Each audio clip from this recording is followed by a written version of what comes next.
It is arguably the single largest country-specific climate investment partnership ever. We're thrilled to be a part of it and to have negotiated it and discussed it and collaborated in the development of this over the last 9 months very closely with the government of Indonesia.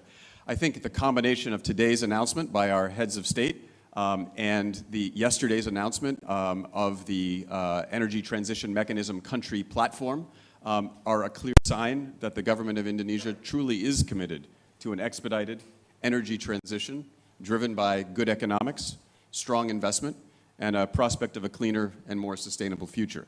And the US and Japan are thrilled to be partnering with the government of Indonesia in that regard in launching this Just Energy Transition Partnership.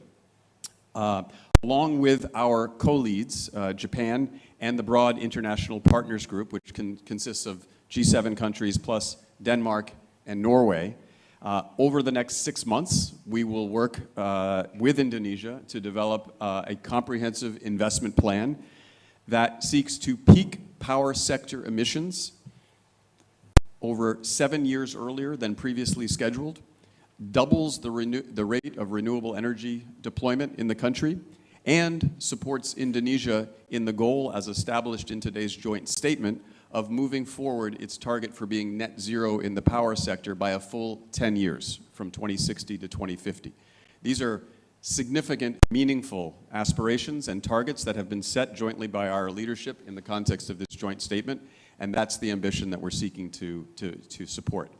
Collectively, the emissions reductions from those targets are equivalent to about 300 megatons between here and 2030, and over 2 gigatons between here and 2060 over current business as usual.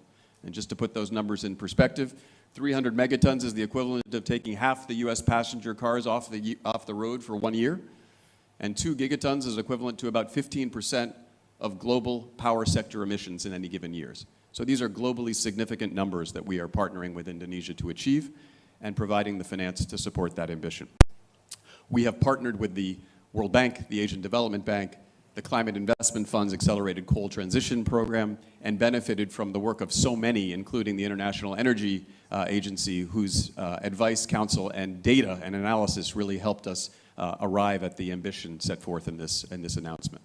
So with that, I'd just like to say, today is let's say, not the beginning of the end, but it's the end of the beginning. We begin the hard work of the implementation now, and the 6 months ahead will be the time where we really put our heads together and come up with the comprehensive investment plan that guides this investment over the 3 to 5 year investment window that Coordinating Minister Luhut referred to. So congratulations to Indonesia on this historic announcement today. Thank you.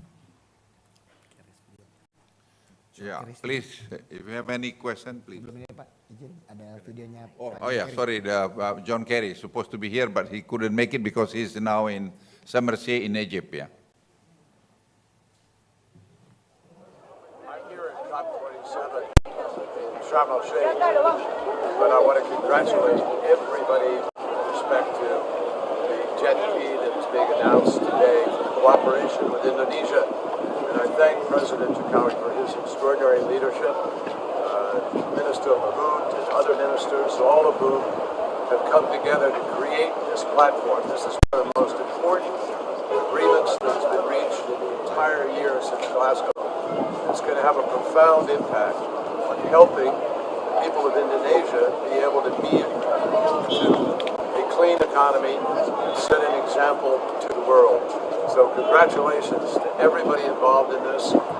We just think this is terrific, and I look forward to being back in Indonesia to help implement and move forward. Thank you. We will give you the video later. You ask. Ya, kalau ada pertanyaan, please, if you have any question, please. Oh, another from the Prime Minister of Japan, yeah.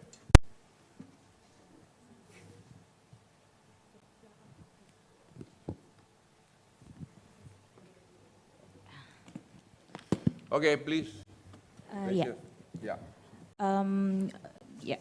Good evening. My name is Grace. I'm from Bloomberg News. I have a few questions for Opung Luhut. First one is a bit technical, Pung.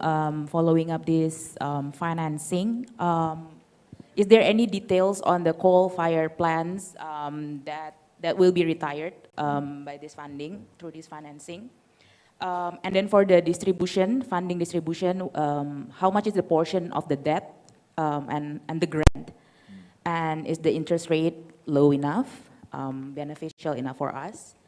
That's my first question. And the second is, what has been offered to coal players to assure that this phase out would not hurt their business, their bottom line? Any assurance that the government has given the coal businesses for this plan? And Indonesian is commonly known, Indonesian coal business is commonly known, closely related to elites and politics. And how did Indonesian government manage to convince the donors that the coal players will be able to deliver? Yeah, Yeah. I Thank think you. there's still a lot of things to do for the next 6 months. We mentioned already about this, and detail, figure, etc. We have already a number, but to finalize this number, I think it takes some time before we can come up with this. But I think the very important one, John Morton and his team, and Rahmat, Ibu Nani with our team, already building the very good trust. So then we understand what we're going to do for the next 6 months. And when you ask about the number of how many gigawatt that we're going to make early retire, we have already maybe 5.2 we propose gigawatt. But how do we schedule this one? We like to make it also detailed things. And how many loans that we're going to have? Well, we also discussed about the issue. And what's also the interest of the loan, detail I think can be discussed later on. And Rahmat maybe get some numbers about that. Or John, you can maybe add some this one. Please, John. Sure, thank you. I'll be brief and respond to two of the questions. Thank you for those. With respect to the $20 billion headline figure, that's divided between public contributions of about 10 billion and private contributions of 10 billion as well. I will note that it is also, I think, historic to have a private sector commitment alongside a public sector commitment, and we really applaud and thank the Glasgow Financial Alliance for Net Zero and GFANZ for helping bring together a coalition of 7 global financial institutions who are prepared to invest in this transition and to support this ambitious agenda. With respect to the public finance, that includes a mixture of concessional finance, grants, loans, guarantees, and a whole range of public funds that come from a range of different public financial institutions across the 9 member IPG countries. And more details will be available about those over time as we develop the investment plan. And with respect to coal, I will just say that we have established a goal and a target in the joint statement, a very clear target of, and you'll see it on the public announcements, of 290 megatons of CO2 equivalent. And that, of course, is a number that we now will start driving toward and working collaboratively with our colleagues to achieve.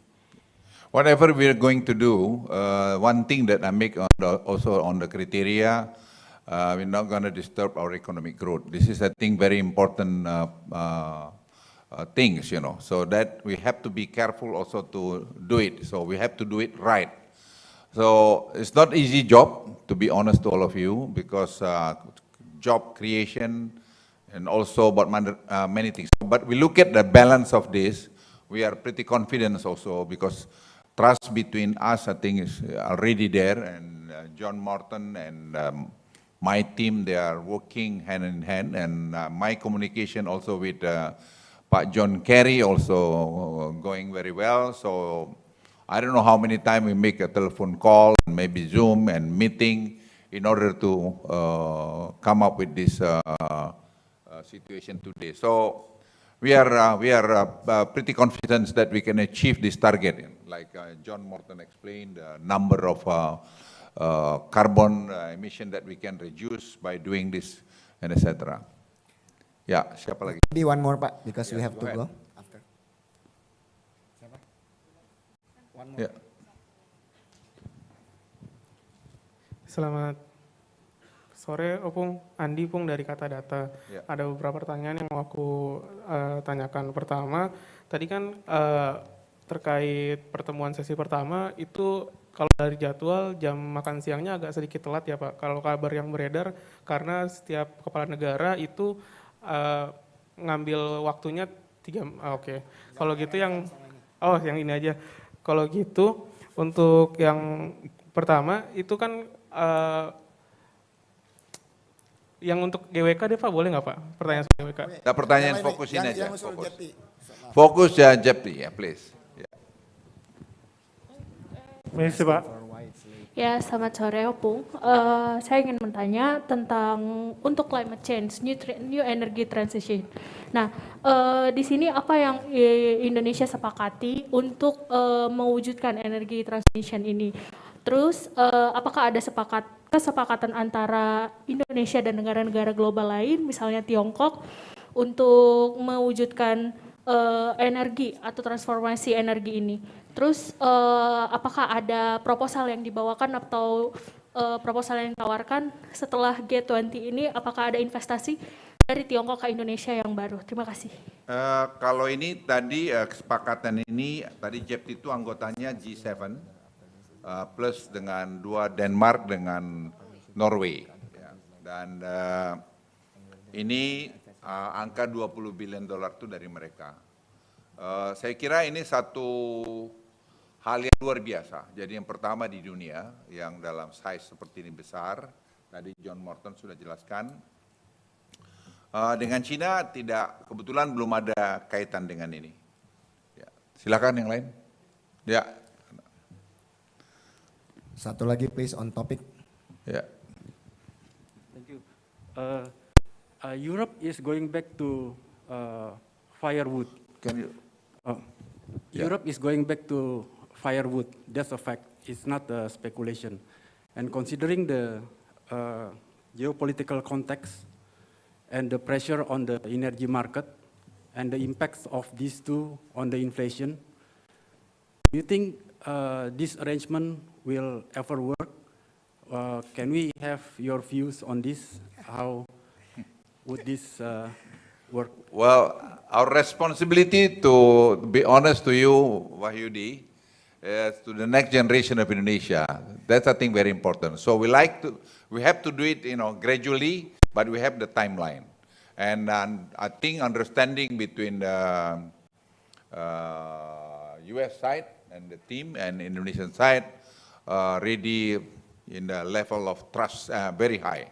So yeah, we can do it. Yeah, we understand sometime emergency, like from Europe, they import also coal from us. We understand that from Germany and also from Poland, but this is temporary. But we are talking not only for the 5 years, but we are talking also long term from that.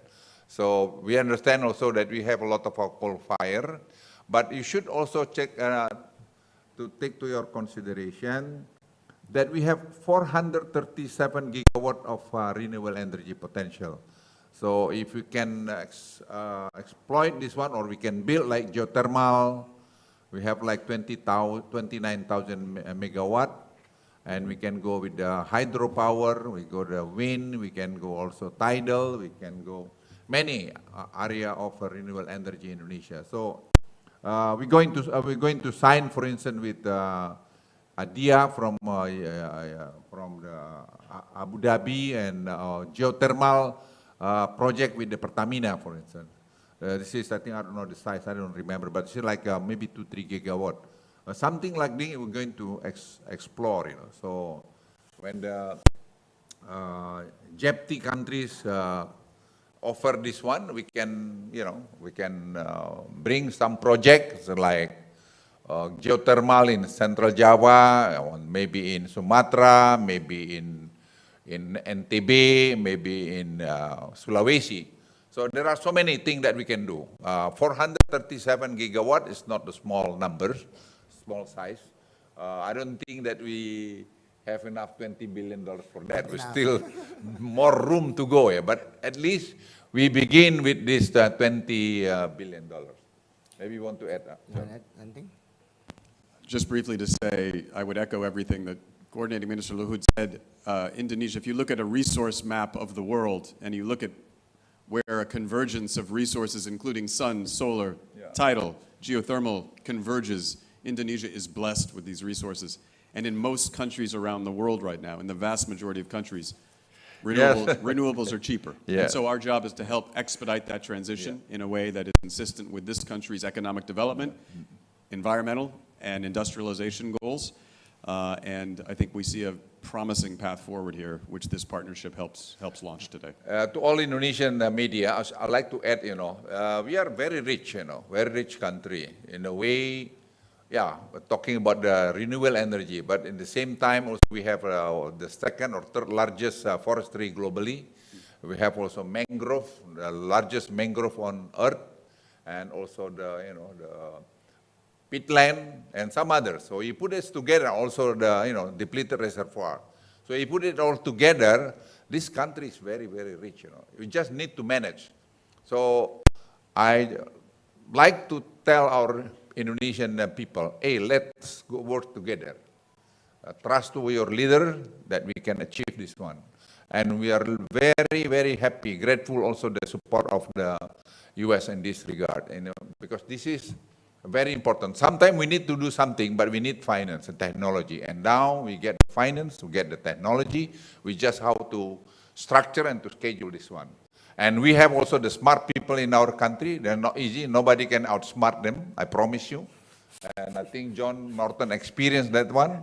He deal with, one of the smartest people in this country, and this is also his fault because he trained Indonesian people in the top university in US. Now they beg to become the counterpart. So this is Indonesia. Be proud to be Indonesia. This is a very important message from me as the oldest people in this room. Thank you. Thank you.